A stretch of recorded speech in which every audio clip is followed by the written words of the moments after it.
बलांगीर जिला सईतला ब्लॉक कार्यालय परिसर में जिलापाल और एसपी जुग्म जन अभियोग शुणाणी कार्यक्रम अनुष्ठित हो जाएगी। अभियोग शुणाणी कार्यक्रम में 82टी रेजिस्ट्रेशन होता बेले अनेक लोक आवास योजन वंचित होता और बरगाँ डंगरमुंडा गाँव को आज पर्यंत पक्का रास्ता हो न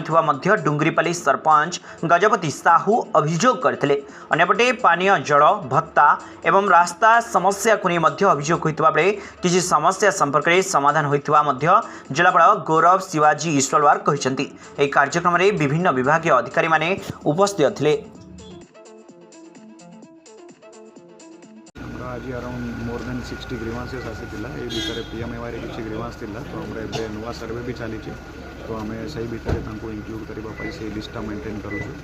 कि आमर भत्ता रिलेटेड भी ग्रीवांस थिला से माने जानि नथिले कि तांकर भत्ता अप्रूव होईछि तो आम बैंक स्टेटमेंट चेक कला पर जाना पड़ेगा तांकर अकाउंट रे पैसा भी क्रेडिट होईछि आ बाकी रोड रास्ता रे भी किछि ग्रीवांस थिला जोटी कि फिजिबल प्रोजेक्ट अच्छी हमरा आरडी हो ब्लॉक हो से मानन इंस्ट्रक्शन दिया होईछि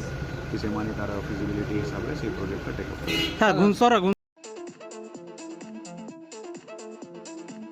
सईतलारू लक्ष्मीकांत साहू रिपोर्ट कौशल प्रवाह।